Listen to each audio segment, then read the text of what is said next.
स्वागत है आपका हमारे YouTube चैनल में प्राइम कोर मेडिकोज में। अब हम बात करने वाले हैं हमारे इनर ईयर के ट्यूमर की। हमने पिछली वीडियो में बात की थी मिडिल ईयर के ट्यूमर की, जो था हमारा कौन सा ग्लोमस ट्यूमर था। मोस्ट कॉमन कार्सिनोमा जो था, मोस्ट कॉमन ट्यूमर जो था किसका, मिडिल ईयर का ग्लोमस ट्यूमर, हमने वो पढ़ लिया है। अब हम बात करेंगे एक इनर ईयर के ट्यूमर की, किसकी, अकाउस्टिक न्यूरोमा की। सर इसको एक और नाम भी दिया गया है, वेस्टिबुलर श्वानोमा।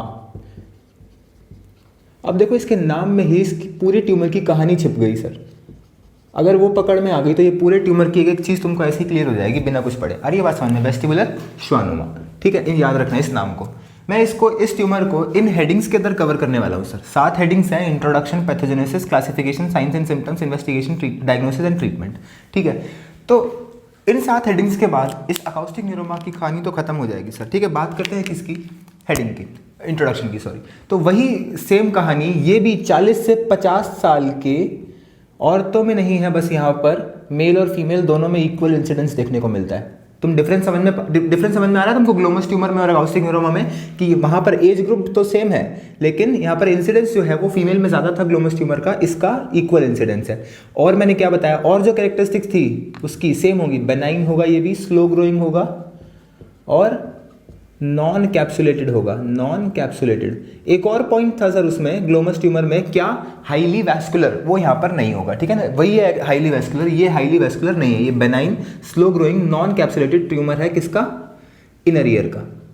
इनर ईयर में भी किसका, 8th नर्व का। 8th नर्व में भी किसका, वेस्टिबुलर नर्व का। वेस्टिबुलर नर्व में भी किसका, इंफीरियर वेस्टिबुलर नर्व का। आई बात समझ में, क्लियर है एकदम, ठीक है। तो ये हमने बात की इंट्रोडक्शन की सर। बात करते हैं पैथोजेनेसिस की सर। पैथोजेनेसिस को समझने के लिए एक बार तुम्हें समझना पड़ेगा इंटरनल अकाउस्टिक मिएटस को। इंटरनल अकाउस्टिक मिएटस की अगर हम बात करें, तुम्हें याद है सीपी एंगल से मेरी जो 8th नर्व थी वो आ रही थी, ऐसे कुछ था ना, मैंने बनाया था ये, यहाँ से सीपी एंगल, सेरिबेलोपोंटाइन एंगल था, यहाँ से मेरी 8th नर्व आ रही थी और ये कान के अंदर घुस रही थी, किस पाथवे से, इंटरनल अकाउस्टिक मिएटस से ही, कुछ ऐसा सा था वो। उसके बाद ये इनर ईयर के अंदर आ रही थी, उसके बाद ये मिडिल ईयर में जा रही थी और फिर बाहर निकल रही थी स्टाइलोमेस्टॉइड फोरामेन से। देखो मैं बात कर रहा हूं इस इनर ईयर के अंदर जितना भी पार्ट था मेरी फेशियल नर्व का, सॉरी 8th नर्व का, फेशियल नर्व का नहीं, 8th नर्व का, एक मिनट रुकना, ठीक है। तो ये कौन सी नर्व थी सर, हमारी फेशियल नर्व थी, ठीक है। तो वो भी, इसका मतलब ये है इंटरनल अकाउस्टिक मिएटस के अंदर एक और नर्व भी है हमारी, जो इस वक्त जो हमारी काम की नर्व है, किसमें, 8th नर्व, वो भी इस कैनाल के अंदर ही होती है। आ रही बात समझ में, बस फर्क इतना है कि वो इनर ईयर से निकलती है और ब्रेन के पास जाती है, ठीक है, सीपी एंगल से, वो भी सीपी एंगल पे ही है, ठीक है। तो मैं बात कर रहा हूँ किसकी, इंटरनल अकाउस्टिक मिएटस की। तो हम जब इसका क्रॉस सेक्शन काटेंगे सर, तो वो कुछ ऐसा नजर में आएगा अपने को। इसके पास इसके कैसे 4 क्वाड्रेंट होंगे, 4 क्वाड्रेंट होंगे। ये इसका एंटीरियर क्वाड्रेंट है, ये इसका पोस्टीरियर, एक मिनट रुकना, का एंटीरियर पार्ट है, ये इसका पोस्टीरियर पार्ट है, ये इसका सुपीरियर पार्ट है और ये इसका इंफीरियर पार्ट है। ये क्या बनाया है सर मैंने, ये क्या गोला सा बना दिया, इसी इंटरनल अकाउस्टिक मिएटस का सेक्शन काटेंगे तो मैंने उस सेक्शन को यहाँ पे बनाया है। तो पोस्टीरियरली तो मेरी इंफीरियर और सुपीरियर वेस्टिबुलर, यहाँ पर जो मेरी रहेगी सर, देखो ध्यान से, यहाँ पर जो मेरी रहेगी सुपीरियर वेस्टिबुलर नर्व रहेगी, यहाँ पर इंफीरियर वेस्टिबुलर नर्व रहेगी, यहाँ पर कॉक्लियर नर्व रहेगी और यहाँ पर फेशियल नर्व रहेगी। तुम्हें समझ में आया। अब इस नर्व, अगर मैं इसको, इस क्रॉस सेक्शन को देखो और अब इसको यहाँ पर डाल दो, तो इसके अंदर ये 7th नर्व भी जा रही है, ये कौन सी, मेरी 8th नर्व है, और ये मेरी कौन सी है, 7th नर्व है, फेशियल नर्व, इसकी हम बात करते हैं, ठीक है। तो 8th नर्व की बात की जाए, 8th नर्व का दूसरा नाम भी क्या होता है, वेस्टिबुलो कॉक्लियर नर्व। मतलब इसमें एक वेस्टिबुलर कंपोनेंट होता है, कॉक्लियर कंपोनेंट होता है। आई ना बात समझ में, ये वेस्टिबुलर कंपोनेंट है और ये कॉक्लियर कंपोनेंट है। अब वेस्टिबुलर कंपोनेंट भी यहाँ पर फर्दर सुपीरियर पार्ट है और उसका भी इंफीरियर पार्ट है। तो एक तरह से इस नर्व के 3 हिस्से देखने को मिल गए, superior vestibular nerve, inferior vestibular nerve, cochlear nerve. तो ये वो तीनों हो गए। एक फेशियल नर्व इस कंपार्टमेंट में से जा रही है। अरे बस समझ में, ये कैंसर किसका है सर, आपको कैंसर बताया गया था, ये इंफीरियर वेस्टिबुलर नर्व का है। अरे बस समझ में, तो इसका स्प्रेड देखिए, inferior vestibular tumour, inferior vestibular nerve का एक कैंसर है, यहाँ पे अराइज हुआ, ये पूरा भर गया। ये फेशियल नर्व को इन्वॉल्व करेगा, आगे जाएगा, देखो ये एंटीरियर है, ये सुपीरियर है, ये पोस्टीरियर है, ये इंफीरियर है, तो ये एंटेरो सुपीरियर जाएगा, ये पोस्टेरो इंफीरियर भी जाएगा। आ रही है मेरी बात समझ में, स्प्रेड समझ में आया सर कैसे जा रहा है आगे। अब जब ये आगे जाएगा ट्यूमर, तो कौन सी नर्व को इन्वॉल्व करेगा, ये 5th को और 6th को। और जब ये ट्यूमर पीछे जाएगा तो ये ट्यूमर इन्वॉल्व किसको करेगा, 9th नर्व को, 10th नर्व को, 11th नर्व को और 12th नर्व को समटाइम्स, क्योंकि जुगुलर फोसा के आसपास ही होता है स्ट्रक्चर। आइए बात समझ में, तो कौन सी नर्व कैसे कैसे इन्वॉल्व हो रही है, ट्यूमर किसका है ये, इस पार्ट में कौन कौन आ रहा है, आगे कौन इन्वॉल्व हो रहा है, पीछे कौन इन्वॉल्व हो रहा है, तुम्हें समझ में आया, आ गया सर। अब आप बताओ कि ट्यूमर है किस चीज़ का, जैसे वो ट्यूमर किसका था, पैरागैंग्लियोमा था, वो ट्यूमर किसका था, ग्लोमस ट्यूमर, किसका ट्यूमर था वो, मेरे कीमोरिसेप्टर जो मैंने वहाँ पढ़े थे ना, कौन से सेल्स थे वो, एक तो तेरे क्रोमाफिन सेल्स थे और एक नॉन क्रोमाफिन सेल्स थे, है ना। नॉन क्रोमाफिन सेल्स का ट्यूमर था वो। किसका ट्यूमर था? नॉन क्रोमाफिन सेल्स का ट्यूमर था। तो ऐसे ही ये किसका ट्यूमर है, इसकी बात भी तो करनी पड़ेगी अपने को। तो ये ट्यूमर है वेस्टिबुलर श्वानोमा। आ गई मेरी कहानी, ये हीरो है मेरी पूरी कहानी का सर, वेस्टिबुलर श्वानोमा। तो ये श्वान सेल्स क्या होते हैं सर? जो माइलिन डिपोजिशन करते हैं ना अराउंड द नर्व। तो मेरी मान लो ये 8th नर्व है, मेरे श्वान सेल्स क्या करते हैं, ये देखो ऐसे ऐसे श्वान सेल्स ऐसे लंबे लंबे सेल्स होते हैं और आ करके ये नर्व के अराउंड चिपट जाते हैं। इसी को तो बोलते हैं माइलिनेशन। आ रही ना बात समझ में? ऐसे हर जगह होते हैं और इनको क्या बोलते हैं? नोड्स ऑफ रैनवियर, है ना। ऐसे ऐसे डिपोजिशन होती है। अब हो क्या रहा है बच्चों, सुनो ध्यान से देखो एक बार। ये जो ट्यूमर है श्वान सेल्स का ट्यूमर है, तो यहाँ पर ट्यूमर ऐसे धड़ाधड़ फैलता है,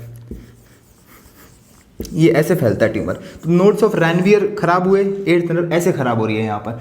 अब क्या होता है, क्योंकि इस नर्व के साथ देखो मेन नर्व कौन सी है मेरी, ये वाली नर्व है। अब इस नर्व के बाहर श्वान सेल्स के डिपोजिशन होने से इसके साथ में चल रही कौन सी नर्व, कॉक्लियर नर्व भी डैमेज होती है, क्योंकि वो इसके साथ में चल रही है। ये वेस्टिबुलर नर्व है, ये कॉक्लियर नर्व है। ये कॉक्लियर नर्व इसके साथ में चल रही है ना, तो क्या होता है, इसके सिम्टम्स आने से पहले इसके सिम्टम्स आ जाते हैं। क्योंकि क्यों, यहाँ पर डिपोजिशन हुई किसकी, श्वान सेल्स की। इसने कॉक्लियर नर्व को कंप्रेस कर दिया। तो पहले सिम्टम्स किसके आए, कॉक्लियर नर्व के। आ रही है बात समझ में? ट्यूमर किसका है, वेस्टिबुलर नर्व का। सिम्टम्स पहले किसके आए, कॉक्लियर नर्व के। मेरी बात समझ में आई? देखो ये बात होगी सिम्टम की। और सबसे पहला साइन कौन सा आता है, सबसे पहला साइन आता है 5th नर्व के इन्वॉल्व होने से। देखो भाई सब कितना बेकार ट्यूमर है 8th नर्व का। सिम्टम सबसे पहले किसके आते हैं, 7th नर्व के। किसके, कॉक्लियर नर्व के, कॉक्लियर के, है ना। ये वेस्टिबुलर का है, वेस्टिबुलर नर्व का कार्सिनोमा है। सिम्टम सबसे पहले कॉक्लियर के आते हैं, साइन सबसे पहले 5th नर्व का आता है। इसका अपना तो कुछ भी नहीं है, मतलब मेरी बात समझ में आ गई तुमको। अब मैं बात करूंगा एक बार साइंस एंड सिम्टम्स की। बार साइंस एंड सिम्टम्स देखने से पहले एक बार क्लासिफिकेशन पे भी नजर डाल लो। क्लासिफिकेशन कुछ नहीं है सर, साइज के बेसिस पे दिया गया है क्लासिफिकेशन को, ठीक है। सेंटीमीटर से साइज के ऊपर इस क्लासिफिकेशन का नाम दिया गया है। पहली बात, क्लासिफिकेशन कैसा है, intracanalicular classification, intracanalicular, small size, medium size, large size. अब ये स्मॉल मीडियम लार्ज साइज किस बेसिस पे है, 1.5 सेंटीमीटर से कम है तो स्मॉल है, 1.5 से 4 सेंटीमीटर के बीच में है तो मीडियम है, 4 से भी ज़्यादा है तो लार्ज है, ठीक है। ये छोटी सी क्लासिफिकेशन थी इसकी। अब बात करेंगे किसकी, मेजरली साइंस एंड सिम्टम्स की। साइंस एंड सिम्टम्स की बात कर रहे हैं अब हम, जो इंपॉर्टेंट भी हैं, ठीक है। मैंने बताया था सबसे पहला सिम्टम क्या आ रहा था सर, यहाँ पर कॉक्लियर सिम्टम आ रहा था सबसे पहला। कॉक्लियर नर्व इन्वॉल्व हुई थी सबसे पहले, तो उसका सिम्टम आ रहा था सबसे पहले। तो वो कौन सा सिम्टम्स था मेरा, हियरिंग लॉस होगा सर आपको, सीधी सी बात है। टिनिटस होगा, हियरिंग लॉस होगा और वर्टिगो निस्टैग्मस बाद में आ जाएंगे, क्योंकि वहाँ पर उसके बाद मेरी वेस्टिबुलर नर्व भी इन्वॉल्व हो जाएगी। क्या हुआ, हियरिंग लॉस हुआ, टिनिटस हुआ, और बाद में जब मेरी वेस्टिबुलर नर्व भी इन्वॉल्व हो जाएगी तो कौन से सिम्टम्स आएंगे, वर्टिगो निस्टैग्मस भी आने लग जाएंगे, वॉमिटिंग वगैरह सब आने लग जाएगा। आ रही बात समझ में, क्लियर है। अब बात करें किसकी, साइंस की, जो यहाँ पर ज़्यादा ज़रूरी है, ठीक है। मैंने बताया था सबसे पहली नर्व कौन सी इन्वॉल्व हो रही थी, 5th नर्व सर। कौन सी नर्व, 5th नर्व। देखो सबसे इसका ऑर्डर भी याद रखना ज़रूरी है। सबसे पहले 5वीं होगी, फिर 7वीं होगी, फिर 9वीं होगी और फिर 11वीं होगी। देखो क्या ये इवन ऑड नंबर है ना ये, तो याद रखना 5, 7, 9, 11। अब 5th नर्व जब इन्वॉल्व होती है तो मेरी कॉर्नियल सेंसेशंस जो होती हैं वो कम होती हैं। तो ये बंदा सबसे पहले जा कहाँ रहा है, सबसे पहला साइन क्या आएगा इस बंदे के अंदर। देखो इन सिम्टम्स को तो ये फिर भी थोड़ा थोड़ा सहन कर लेगा, क्योंकि यहाँ पर हियरिंग लॉस होगा, टिनिटस होगा, शायद ध्यान ना दे। लेकिन जब उसकी कॉर्नियल सेंसेशन कम होने लग जाएंगी, ठीक है, जब क्या होगा, फेशियल पेन होने लग जाएगा। फेशियल पेन भी होता है ना इस नर्व की पालसी में, है ना। जब फेशियल पैरास्थीसिया होने लग जाएगा, सेंसेशन जाने लगेंगी, पैरास्थीसिया होगा, ठीक है। तो क्या होगा इस बंदे में, तो ये बंदा सबसे पहले कॉर्नियल सेंसेशंस के चलते सबसे पहले किस में जाएगा, ऑप्था के ओपीडी में जाएगा ये, ठीक है। दिक्कत किसकी है, ईएनटी की है, किसकी, हमारे ईयर की दिक्कत है। जाएगा कहाँ सबसे पहले, ऑप्था के ओपीडी में जाएगा। तो वहाँ पर अपने को डायग्नोस हिस्ट्री पूरी लेनी है इस पेशेंट की। सबसे पहले सिम्टम क्या है, जो में क्या आँख कान में दर्द हुआ था, कि कान हियरिंग लॉस हुआ था, कि सुनाई देना बंद हुआ था क्या, तो वो सब सिम्टम अपने को लेने पड़ेंगे इस बंदे से, ठीक है ना। हिस्ट्री लेनी जरूरी है। सबसे पहले क्या हो रहा है, 5th नर्व की इन्वॉल्वमेंट हो रही है, कॉर्नियल सेंसिटिविटी कम हो रही है, फेशियल पेन हो रहा है, पैरास्थीसिया हो रहा है। 7th नर्व की पैल्सी होती है। तो सर यहाँ पर देखो फेशियल पैरालिसिस के सिम्टम तो तुम्हें पता है, लेकिन यहाँ पर मोस्ट कॉमनली अपने को क्या देखने को मिल रहा है, एक्सटर्नल ऑडिटरी कैनाल की सेंसेशंस जो हैं वो खत्म हो रही हैं। इस साइन को नाम दिया गया है, क्या नाम दिया गया है, इसको रेड पेन से लिखते हैं, हिस्टलबर्गर साइन सर, हिस्टलबर्गर साइन। ये अकेला साइन है पूरी अकाउस्टिक न्यूरोमा में जो अपने को याद रखना है। उसमें 4 साइन थे, याद है ना, rising sun sign, flap sign, brown sign, एक्विनो साइन। यहाँ पर क्या है, हिस्टलबर्गर साइन, याद रखना, ठीक है, ये बात हो गई। अब नाइन्थ नर्व इन्वॉल्व हुई थी। नाइन्थ नर्व हमें देखो ये सारे साइन हमने कहाँ भी देखे, अभी पीछे जब ट्यूमर आया था हमने जो ग्लोमस ट्यूमर देखा था उसमें भी 9th 10th 11th 12th nerve involve हो रही थी, है ना। यहाँ पर भी 9th नर्व इन्वॉल्व होती है। 9th नर्व के इन्वॉल्व होने से क्या हो रहा था, पैलेटल पैरालिसिस हो रहा था, फेरेंजियल पैरालिसिस हो रहा था, लैरेंजियल पैरालिसिस हो रहा था, और साथ ही साथ अपने को क्या देखने को मिल रहा था यहाँ पर इस बंदे में पैलेटल डिस्फेजिया देखने को मिल रहा था। ठीक है, अब 11th नर्व भी तुम देख चुके हो पहले कि यहाँ पर क्या था, स्टर्नोक्लीडोमास्टोइड मसल और ट्रेपीजियस मसल की पैरालिसिस हो रही थी, तो यहाँ पर नेक रिजिडिटी आ जाएगी इस पेशेंट को। तो ये सब साइंस, और देखो 12th नर्व भी इन्वॉल्व होती है। देखो अब जो इवन नर्व, ये ऑड नर्व सारी हो गई, इवन नर्व्स कौन सी बची, थर्ड नर्व बची, सॉरी थर्ड तो है ही नहीं ना यहाँ पर, कौन सी नर्व बची है यहाँ पर, 4th नर्व बची है, 6th नर्व बची है, 12th नर्व बची है ना। तो वो भी यहाँ पर इन्वॉल्व हो जाएंगी, लेकिन मोस्ट कॉमनली नहीं होती हैं। मोस्ट कॉमनली यही नर्व इन्वॉल्व होते हैं, ये कैन ऑल्सो इन्वॉल्व, याद रखना ये। तो यहाँ से हमने साइंस भी देख लिए सारे, है ना। अब बात करेंगे diagnosis and treatment, sorry investigations की बात करेंगे एक बार, जो तुमको आती भी है, ठीक है। अब देखो यहाँ पर इन्वेस्टिगेशंस करनी है मेरे को। इन्वेस्टिगेशंस करने के लिए तुमको सारे वही जो तुम्हें टेस्ट तुमने पहले पढ़े हैं, कौन से, ट्यूनिंग फॉर्क टेस्ट हो गए, प्योरटोन ऑडियोमेट्री हो गई, टिम्पनोमेट्री हो गई, उसके बाद अंदर वेस्टिबुलर फंक्शन टेस्ट है, उसके बाद सारे वो तुम्हारे कॉक्लियर फंक्शन के टेस्ट है, रिट्रोकॉक्लियर फंक्शन के टेस्ट है, वो सब तुमको यहाँ पर करने पड़ेंगे, उनके रिजल्ट्स लिखने पड़ेंगे। मैं शुरू कर रहा हूँ ट्यूनिंग फॉर्क टेस्ट मेरे सर। उसमें 3 टाइप के टेस्ट हमने पढ़े हैं, रिनीस टेस्ट, वेबर्स टेस्ट और श्वाबैक टेस्ट। ठीक है, रिनीस टेस्ट में क्या किया था हमने, देखा था एसी को बीसी से कंपेयर किया था। अब यहाँ पर क्योंकि ये किसकी डिसीज़ है, इनर ईयर की डिसीज़ है और 8वीं नर्व की डिसीज़ है, सबसे पहले तो यहाँ पर एसएनएचएल होगा, तुम्हें इतना पता ही है, क्योंकि ये कैसी है, इनर ईयर की डिसीज़ है। ठीक है, तो इन्वेस्टिगेशंस उसी हिसाब से लिखना जब तुमको जो कि पता है कि इनर ईयर में एसएनएचएल होता है। तो एसएनएचएल है तो इसका मतलब एसी मोर देन बीसी होगा कि बीसी मोर देन एसी होगा। यहाँ पर बीसी खराब हो गई है सर, बीसी जो है वो अफेक्ट हो गई है, जिसकी वजह से एसी मोर देन बीसी आएगा। अब इसी साइन को क्या बोलते हैं, फॉल्स पॉजिटिव साइन, है ना, false positive Rinne's test. Weber's test में क्या करते हैं, बीसी को बीसी से कंपेयर करते हैं राइट और लेफ्ट की। तो यहाँ पर लेटरलाइजेशन देखते थे ना अपन, एसएनएचएल में लेटरलाइज टू बेटर आई, जो कान ठीक है, जिस कान में दिक्कत नहीं है उस कान की तरफ ये लेटरलाइज होगा। ठीक है, उस कान में ज़्यादा सुनाई देगा, सॉरी ईयर, हाँ सॉरी। ठीक है, श्वाबैक टेस्ट में क्या किया था हमने, एग्जामिनर के साथ हमने टेस्टिंग की थी, तो इसमें एग्जामिनर की हियरिंग बेटर है, इसकी पुअर है, तो यहाँ पर लेस देन एग्जामिनर लिख सकते हैं अपन। ये 3 टेस्ट हो गए। अब तुमने की आगे अगला टेस्ट क्या किया था, प्योरटोन ऑडियोमेट्री की थी। ठीक है, प्योरटोन ऑडियोमेट्री की थी, है ना। हाँ, प्योरटोन ऑडियोमेट्री की बात करें यहाँ पर, तो हमने देखा था कि यहाँ पर जो मेरे एसी और बीसी थे वो 25 डेसिबल से नीचे थे। ठीक है, और जो दोनों के बीच का गैप था वो भी 15 से 20 डेसिबल से कम का था। मेरी बात समझ में आई तुमको, क्लियर है। अब दूसरे टेस्ट देखो एक बार, हमने देखा यहाँ पर रोल ओवर कर्व्स भी प्रेजेंट होते हैं। ठीक है, ये भी एक टेस्ट होता है, रोल ओवर कर्व्स, इंपॉर्टेंट नहीं है, सिर्फ याद रख लेना, रोल ओवर कर्व्स भी प्रेजेंट होते हैं। उसके बाद जो हमने बाकी टेस्ट करे थे सर, कौन से, रिक्रूटमेंट हो गया, सीसी हो गया, ऑटोकाउस्टिक एमिशंस हो गए, बेरा हो गया, तो वो सब टेस्ट भी करेंगे हम यहाँ पर। क्योंकि ये टेस्ट क्यों इंपॉर्टेंट है सर, क्योंकि दिक्कतें इनर ईयर की और ये टेस्ट इनर ईयर के हैं सारे। रिक्रूटमेंट, सीसी, ये सब कॉक्लिया के फंक्शन, ऑटोकाउस्टिक एमिशन, ये सब किसके हैं, कॉक्लिया के फंक्शनल। यहाँ पर कॉक्लिया अफेक्ट हुआ है क्या, कॉक्लिया को तो कोई दिक्कत नहीं है, तो ये सब टेस्ट कैसे आएंगे, नॉर्मल आएंगे।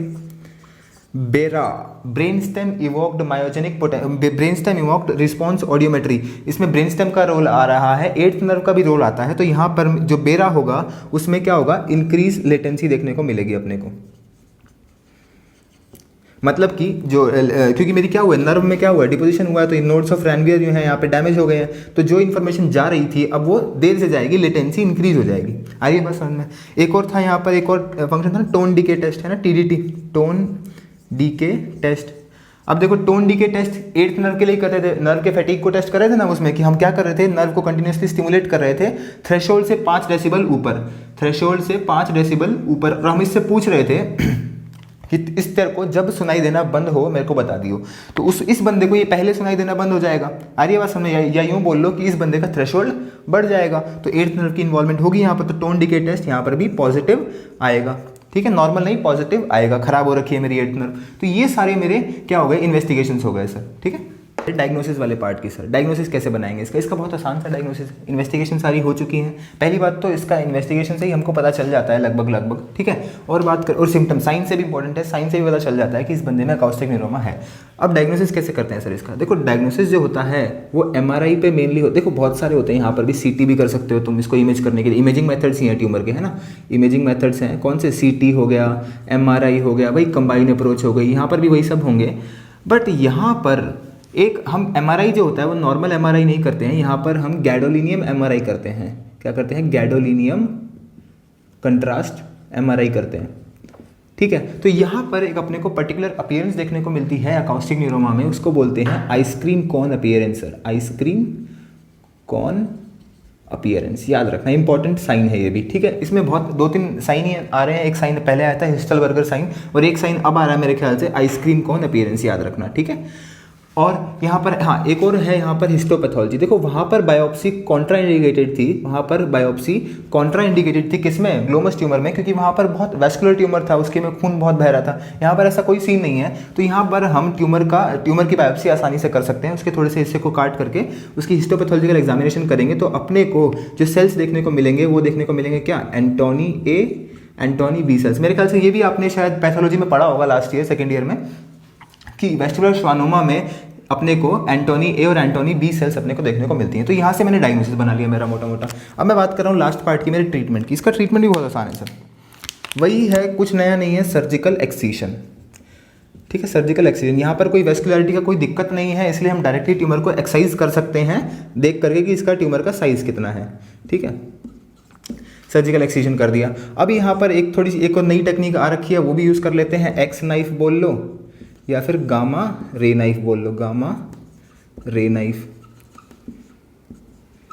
इसमें क्या यूज़ करते हैं? लीनियर एक्सीलरेटर यूज़ करते हैं। क्या यूज़ करते हैं? Linear accelerator. और ये कोबाल्ट 60 जो होता है रेज प्रोड्यूस करता है, ठीक है। कोबाल्ट 60 की रेज प्रोड्यूस करता है, ये बात हो गई। और इसमें क्या बात थी हमारी ट्रीटमेंट वाले पार्ट में, ठीक है। और एक और बात हो गई किसकी? प्रोटोन बीम थेरेपी भी यूज़ कर लेते हैं हम यहाँ पर, प्रोटोन बीम थेरेपी। तो यहाँ से मैंने अकाउस्टिक न्यूरोमा को पूरा किया, हमने ट्यूमर्स ऑफ ईयर को हमने पूरी तरह पढ़ लिया है सर यहाँ पर, ठीक है। अब हम आने वाली वीडियो में दूसरी टॉपिक्स की बातें करेंगे, इसलिए तब तक जुड़े रहिए हमारे चैनल के साथ। लाइक कीजिए, सब्सक्राइब कीजिए, शेयर कीजिए। Thank you very much.